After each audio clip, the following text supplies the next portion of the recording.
Good morning.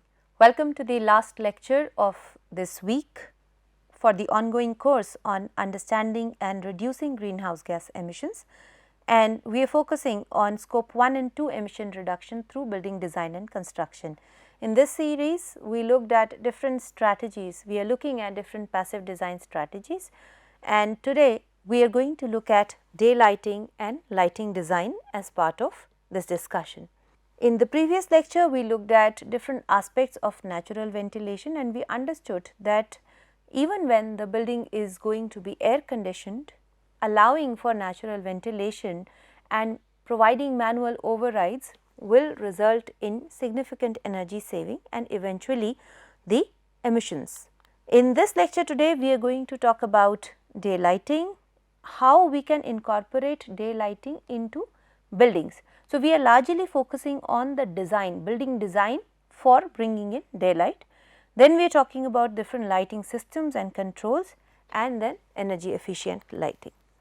Now, I am not going to explain here what daylighting is, we are going further than that. What we are seeing here is how to bring in the daylight. Now, before I start to discuss about this, we clearly understand that the most potent source of natural light is sun. So, sunlight is available throughout the day. Now, it depends upon location to location, geographic location, how much light is available. Now, if you go closer to the poles, say you are going closer to the North Pole, then we clearly know that for a couple of months that are winter months, we would probably see no light, while in summers it is going to be a very long day where the daylight is going to be available for probably more than 15 hours in a day. So, now depending upon the geographic location, we have to select the strategies. What I am telling here is different strategies that can be incorporated to make the interiors more lit, daylit. So, when we are talking about daylighting, the first things that is to be planned is how the fenestration, the windows have to be provided and where they have to be provided, how much they have to be provided, how do they have to be shaded. So, we are talking about windows first, windows or all other forms of fenestration. So, we have two types of fenestrations. One is the top lighting. So, we clearly know the skylights, the atrium tops as the top lighting, and then we have windows for side lighting. So, we have different types of windows which we will come to. In addition to these windows, the fenestrations, we also have their controls and some architectural features. For example, light shelf here, or we may be having a projection overhang here, or we may also be having a vertical projection, a shading device. So, we will have different shading devices, architectural features could also be there, and then we also have space planning. So, what we are really looking at is that we are looking at a uniform distribution of daylighting. Now, that is extremely difficult to achieve because the daylighting is going to be available only through the surface of the building envelope. Now, here the space planning will come into effect. Now, if you are looking at say a regular window, so what we have probably at different angles. So, if you are talking about winter mornings where the sun is quite low or winter evenings, so then we may have, if we are providing window in that particular direction, say probably east and west, we will have daylight penetrating deeper into the space, while during the summer sun we would probably not be getting any direct light, but there will still be a lot of diffused light that will come. Still, there is a limitation up to which this daylight can be penetrated inside the room. So, not more than 15 feet is what we see when the window is large enough and it is well designed. So, there is a limitation of how much this light can directly penetrate, that too specific times of the day. So, what we can do there is we can have some features such as this light shelf. We will come to the light shelf in detail in further slides, but what we are really seeing is we are reflecting the light, the direct incident light to the ceiling, from where it further diffuses and it is a better quality light, plus it is also penetrated deeper, it is uniformly spread. Now, what in this figure what you can see here is we also have the provision of a skylight. Now, this skylight also allows direct light to come in, or we can also have it designed selectively, so it diffuses the light, and then we can also have reflective wall, which will further reflect. The moment it is reflected from a surface, it diffuses, the light diffuses, it is not a direct beam. So, what we get from north side is a diffused light, it will not cast shadow and it will be a uniformly distributed light. So, the intent is to distribute it all over the space. Now, what all do we have to take care when we want to do this? One is where the windows are placed and how large are the windows. Okay. So, now if you can see here, so this is almost 80% window to wall ratio. So, of the given total surface area of the wall that we are seeing here, 80% WWR implies that we have 80% of it covered by glazing. Now, how this 80% is going to behave, how much light is it going to bring? But along with that, we also know that the glazing, this direct sunlight will also bring heat along with it. So, how much heat is also coming along and what is the optimal WWR that we need to provide has to be checked. It can be done through proper simulations, but this is what we have to keep in mind. So, what you would have seen that in extremely hot climates, the arid climates, you would have very small windows, just enough to bring in some amount of daylight, but not large enough to bring in a lot of heat, because heat is a major problem there. While in cold countries, in cold areas, you would find that people tend to provide very large windows, but specially designed windows which will bring in heat, but they will not let the heat escape through that.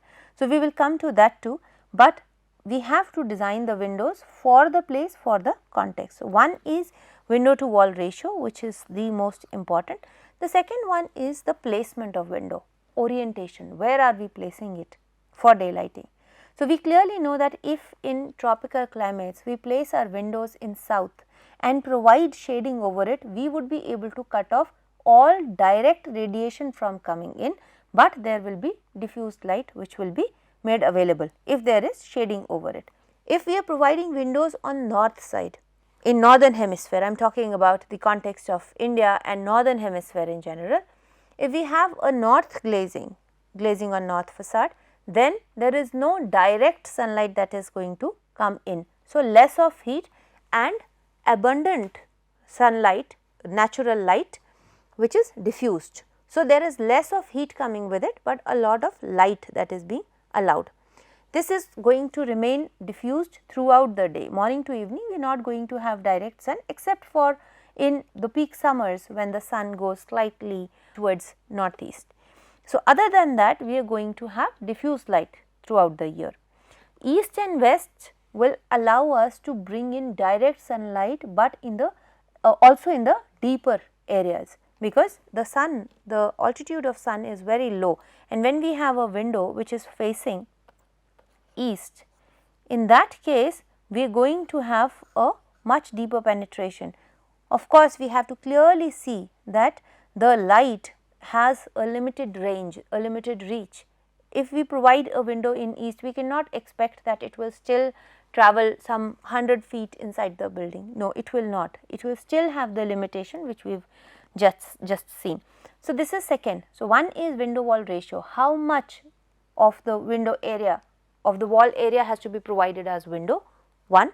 2, where do we have to provide the window? Do we have to provide it in north, south, east or west? Also depends on the function. For example, if we are talking about classrooms, especially where studios, for example, I am an architect and the architectural colleges will require studios where we do not want the direct light, because when we are working on the boards, when we are writing, so at that time if there is sun, it will cast shadow and the drawing quality may be affected. So, we want diffused light, but abundant light. So, what we would prefer while designing a building, we would prefer that the studios have a north wall, north facade, and it is glazed largely. So, a lot of light is coming, and then we also have to see where the blackboard or to which side the class should face.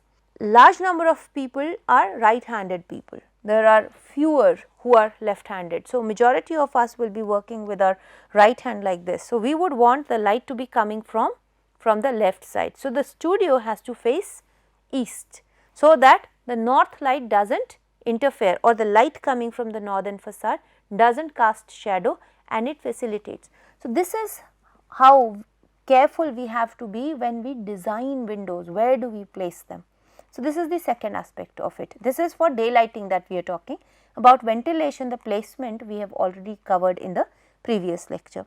The third thing which we have to keep in mind is window has double purpose. It has two purposes when we are talking about lighting alone there also. One, that it brings in a lot of light. Two, it allows us to see outside.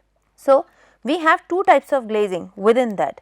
We have, if we look at this, we have a vision glazing, and the top part is actually for the lighting. Now, the vision glazing allows people to see outside, and it is only up to the height of 7 feet. So, if we have a window, say from a 3 feet or a 4 feet sill level to a 7 feet lintel, so this part of the glazing is the one which is used for viewing outside. This is called vision glazing, and the one above it is clear glaze, or it is for lighting. So, we are going to only get light from it, and there is no viewing possibility there. Now, why am I telling you this? Because we have to see that this vision glazing is also, this part of the glazing below 7 feet is responsible for bringing in a lot of glare. So, what we can do is, and we do not want that. So, we want light, and if we are providing, consider this section. So, if we have a window, this is 7 feet, this is the window above it. So, this is the vision part of it, and this is the light part of it, and then we have the ceiling. Now, if I provide a light shelf here, and this part of the glazing, this vision glazing is a darker shade. So, it does not bring in that much of direct light and does not interfere with the vision. So, what we will do? Otherwise, you would have seen if there are clear glass on the vision glazing part, then in offices people tend to pull down the blinds. So, people tend to pull down the blinds.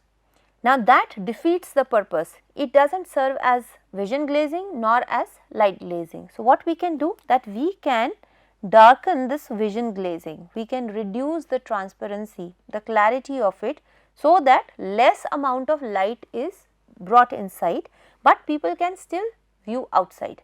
So, this is for vision, while for the lighting, the glazing for bringing in light, we can have absolutely clear glass and a lot of light can be brought to the room through this.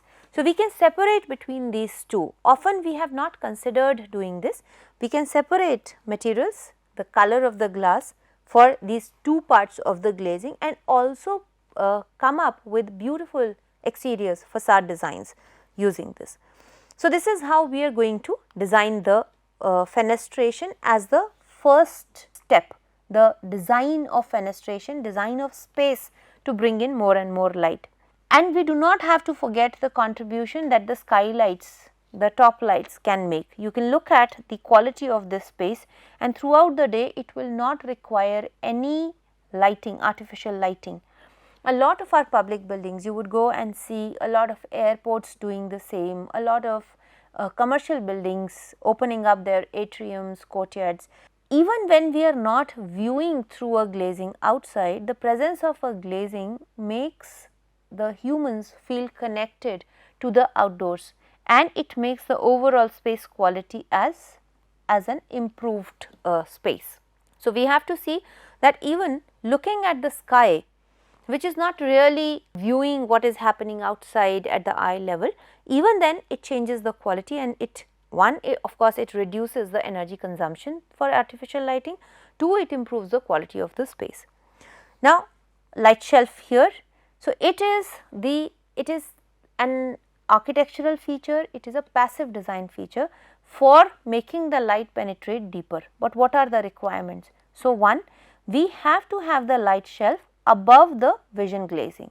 If we clearly see here, this is the vision part of the glazing. So, this is the vision glazing. above it has to be placed the light shelf.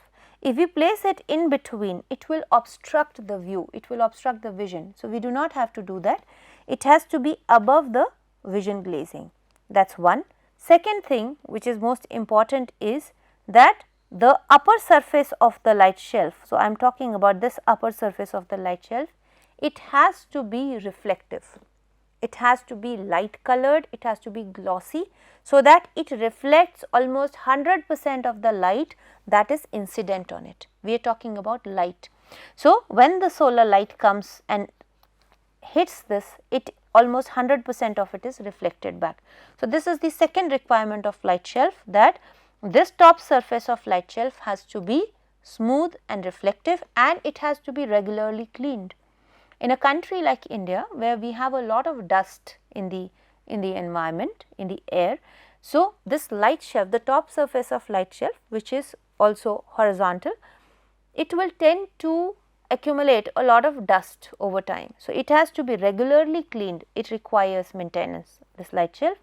And the third requirement for this one is that this glazing, which is above the vision glazing, it has to be clear glass, absolutely clear glass. We can have double glazed window with clear glass, we can have triple glazed window with clear glass, but it has to be clear glass with almost 90% of the light that is falling onto it to be transmitted inside. It has to be absolute clear. That is the third requirement. So, one, we talked about the height. So, the first condition is height, where are we placing the light shelf. Number 2 is the surface, the top surface of the light shelf. The bottom surface will not matter much, the top surface is what we are concerned with. Number 3 is the light glazing part of it, which has to be having a VLT, visible light transmittance, as very high. And the fourth feature is a reflective ceiling. So, if we do not have a reflective surface here, this light which is reflected from the light shelf onto the ceiling will not be reflected back. So, we mandatorily have to have a reflective ceiling. We have to have a light colored ceiling and reflective surface which reflects it back further. So, it will diffuse it and make it go deeper into the space.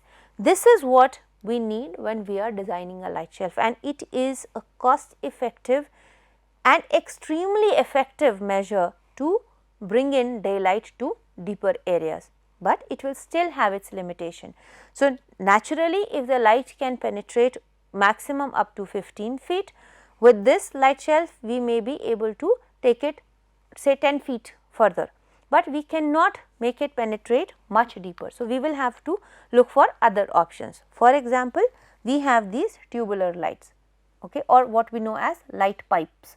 So, what it does is that it will have a dome, a spherical dome, which is made up of a transparent material, sometimes acrylic, sometimes glass, and it will attract throughout the day, it will receive sunlight from all the sides. And inside we have a pipe. So, we will have a pipe which will have highly reflective surface inside. So, from whatever angle the light falls onto it, it will further reflect it, and here we have a diffuser. We have a diffuser which acts like a light bulb. So, there is no electrical system here, it is simply a mechanical device not running on electricity. We just have to shape it in a manner that all the light that is incident is able to be reflected, and then it is supplied inside. If you look at the light pipes or these tubular lights from inside, one may not be able to figure out that this is actually not an electricity fed light, artificial light. It is not natural, it is a passive design feature, but it allows us to bring light into deeper areas. But the limitation with this one is that we can make it, we can use it only in the floors where we have a roof above, or at max we can take it a floor below. But we cannot make it work if we are having a multi-storied building and we say that okay, on it is a 10-story building and I want to install a light shelf, a tubular light for a 4th floor. No, it will not work. So, there are limitations with each one of these passive design measures for daylight that we are looking at, but together a combination of these will allow us to make a large part of the building as daylit. Then we also have systems such as prismatic glass. So, what we have in prismatic glass is that it is a thicker glass. So, between the two sheets we will have the prisms, and these prisms can also be tilted, or sometimes they are fixed, their tilt is fixed. So, what happens is that when the light is incident on this prism, and all of us know that how prisms work, so it will further diffuse the light. So, depending upon the incident radiation, incident light beam, there will be a diffusion of the light to inside. So, even when we have the entire glass, we are talking about vision glazing, the regular vision glazing also, even when it has a direct light falling onto it, it will send it as diffused light inside, and there will be less of glare and less of a direct beam that is going to be there. And when we diffuse it, and it will also be directed to the top as we seeing here. So, we can have the arrangement in such a manner that even without the light shelf, the light is diffused and directed towards the ceiling, from where it can further be diffused to inside. So, this is another option that we have available. Now, if we look at daylighting together, so as I said, there are two things that are coming with it. We are excluding the vision part of it, the viewing part of it. Now, the moment we provide window, we are going to get light, direct sunlight, which brings in the natural light for vision, and we are talking about the heat that is accompanied with this light. So, two aspects are there. Now, for that we have to select the glass material carefully, and this light, since we know that it is only going to be available during the day, we have to compensate it with artificial lighting. We have to complement it with artificial lighting to make the building usable during the night. If we have only daytime use building, for example, schools are only daytime use buildings, there the window design has to be slightly different as compared to a 24-hour use building, for example, a call center which is going to function 24/7. There, since the glazing is going to function or is going to impact the heat exchange more than the duration for which it is going to provide light, we have to do a 24-hour simulation, an annual simulation. There we can clearly know how much of heat exchange is happening because of the glazing, and is it relevant enough, or how much of the wall should be provided as window for providing the daylighting. Are the savings equivalent to the extra energy that we require to remove or provide the heat? So, that is what we are supposed to see. So, we are going to look at the daylighting part of it and the artificial lighting plus the cooling or the heating loads for daylighting. Together we will be able to identify how much are the energy savings and how much is the demand reduction that is coming. Now, to do that, when I say that we have to look at both the heat and light part of it, we have to look at two qualities of this glazing material that we are selecting. We have the visible transmissivity or visible light transmittance, VLT, as we know, and then we have the solar heat gain coefficient, SHGC. So, we are looking at these two parameters. Now, SHGC is responsible for bringing in heat, the heat part of it, or allowing the heat to be lost. It is responsible for heat exchange. The VLT is responsible for bringing in the light. Higher VLT implies more amount of light, higher SHGC implies more amount of heat exchange happening. Now, for extremely cold areas, what do we want? We want to bring in more light, and we also want to bring in more heat, but we do not want to release the heat. So, here what we would see that there is an optimum number which we would need. For example, in extremely hot climates, we might want to have an optimum VLT, but very low SHGC. While for colder countries, what we might be wanting is that we have a higher VLT and we also have a higher SHGC, but we will have to control it, we will have to control the heat loss.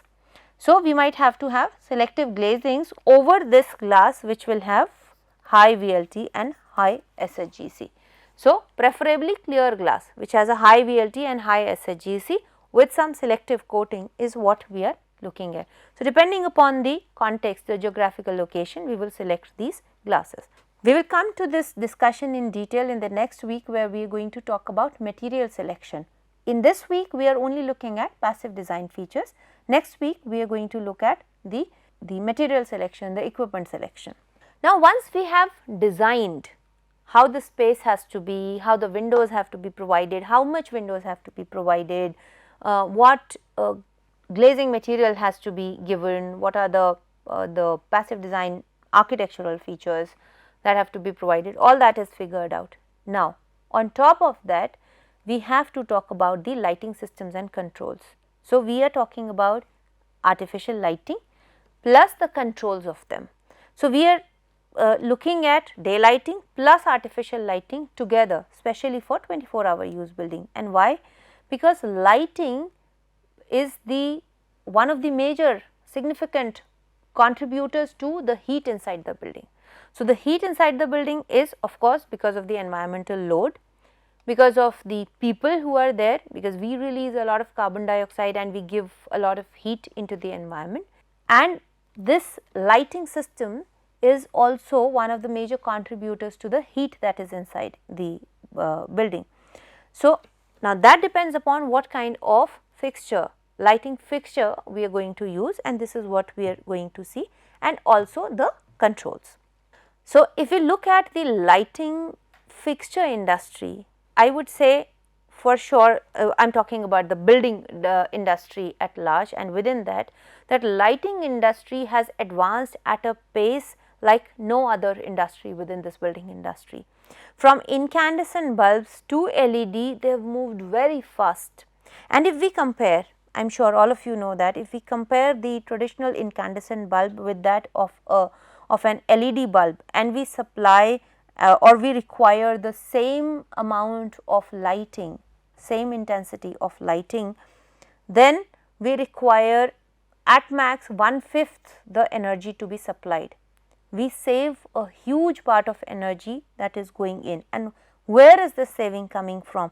This saving is actually coming from the amount of energy which was otherwise being converted to heat. So, if we look at the traditional incandescent bulbs, we would see that the output is the same. We are keeping the output as the same in all the bulbs as 1600 lumens. Almost 90% of the energy that is supplied of this 100 watts is wasted, it is converted to heat. So, we are adding for each unit of electricity that is supplied, 90% of it is actually going into the space as heat, and this heat will have to be removed from the space if you want to make comfortable indoors. Now, if you compare that with LED light, we have very small portion of this 20 watts which we require here going as heat into the space. So, and that you would have seen earlier, if we had to remove a bulb, an incandescent bulb which was lit, which was on, we cannot touch it with bare hands, it would become so hot. While LED bulbs, you could very conveniently hold them even when they are on, and this is plus the quality of light is better. If we look at the spectrum distribution of the light, then we would see that LED bulbs today, they give us better quality of light, consuming lesser amount of energy, and their life is also longer than the incandescent bulbs if you look at it in hours, burning hours. However, one major deterrent which has been there is the cost that we incur per bulb. So, this is the capital investment that we are talking about, but of course, over the period, due to the savings in this operational energy and the quality of light that it provides, we recover that very fast. But the initial capital investment in terms of this LED is significantly higher. So, what we know this as, if we are talking about the LED, and for whatever fixture we are discussing about, the number of lumens produced per watt, this is called the efficacy of lighting fixture. So, whenever we are selecting the lighting fixture, we have to look at this efficacy. What is the efficacy of the light per watt? How much light does it produce? So, this is what we have to see when we are selecting the fixture, the luminary for artificial lighting. So, this is first thing that we do after we have designed the space and we are going to complement it with artificial lighting. The second is we have to distribute the fixtures. So, where and how do we mount, how do we place the fixtures so that there is uniform lighting, artificial lighting available inside the space. So, if you look at this particular example, the space has been designed and the way these artificial lighting, these luminaries have been provided is to have the minimum, the threshold illuminance that has to be provided, the lux level that has to be maintained for the given space and for the given activity. So, first step we designed the space and the windows. Second, we select the luminary, and third, based upon the luminary we design the artificial lighting, we distribute it uniformly. Once we have done that, we will add on top of this the controls, the lighting controls.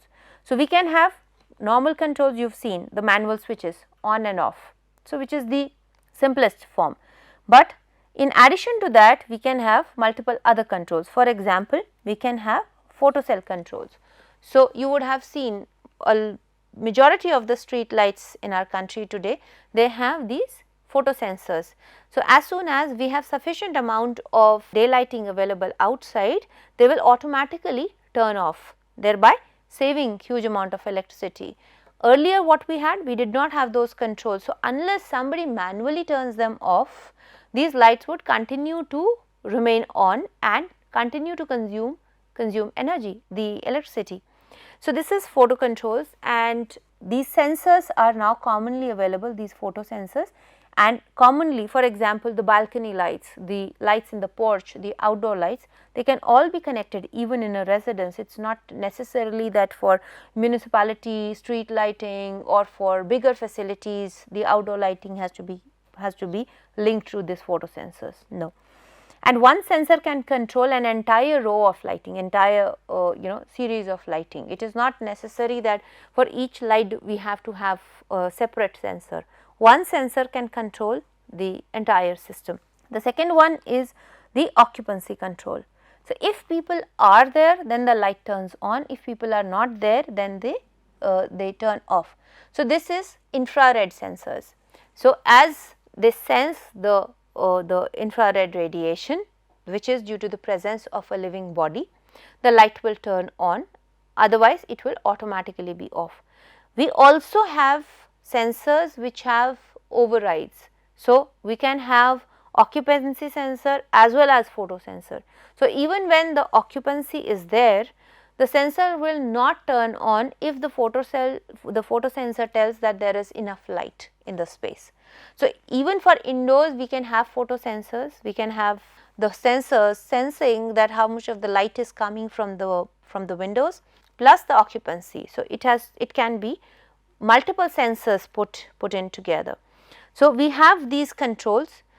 Then we can also have dimming controls. So, for example, as the day passes and the evening approaches, the outdoor light reduces, but we do not need to turn on all the lights. So, there could be these dimming controls. So, the intensity of the light, the fixture, it can be controlled. It can be done automatically through photosensor. So, we can have programs for that, which we will come to in the last slide, or we can have just manually control, just like we have for fans. The way we control the speed of fans, similarly we can control the illuminance that we are going to get from the fixture. So, what we actually have seen here is that we have dimmer controls, we have motion or occupancy sensors and photo sensors, and we can also have timer controls. So, what we can also do is that there is a timer just like you have in your air conditioner these days. So, we can set timer that the light will turn on at say 6 in the evening and it turns off at 6 in the morning. So, there is a timer control, and we can change the timers for different seasons depending upon the length of the day, or maybe we can also control it depending upon the usage of a space indoors if we are installing it. So, as a fourth step, we have to have controls over it, over the artificial lighting that we have provided. This is one example. So, what we have here, we using motion sensor. So, it detects the motion, it is the infrared sensor that is there, and sensing from this it sends the signal to the lighting, the entire line of luminaries that are going to be controlled through it. Timer controls would look something like this, that we will have the specialized control which will give us the time, that for how long the light has to be on, or after how many hours or minutes the light will go off. What I was just mentioning, that we can write programs to override or to control. So, if there is natural light, the lux levels can be fixed, that if we have say 400 lux from outside, then the internal lights would be turned on at say 25% capacity.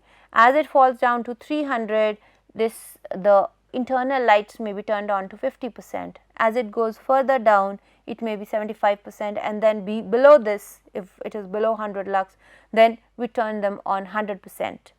Plus, there could be sensors which could be motion sensors, occupancy sensors, or here we are talking about the photo sensors. So, we can actually write programs to control how the lights behave, and all this natural ventilation, mechanical systems of ventilation and air conditioning, the artificial lighting, all of these, they can be put together in the systems which are known as building information management systems, or building management system, BMS. So, there what we can actually do is, taking the input from one, we can control several systems, and that is how smart buildings and energy efficient buildings are functioning these days. So, but whether we have BMS or not, the fundamental remains that we have to have passive designing and the architectural designing in place as the first step. On top of that, we can control these different sensors and automated sensors, automated systems through BMS, and make the building even more energy efficient. So, with this we stop here, and we have discussed the passive design strategies for design, for ventilation, for daylighting. In the coming week, we are going to talk about materials, we are going to talk about the renewable sources of energy that can be added into the building systems, and few more topics which will further help in reducing the energy consumption in the buildings. So, thank you very much for being with me here today. Bye bye, and see you in the next week.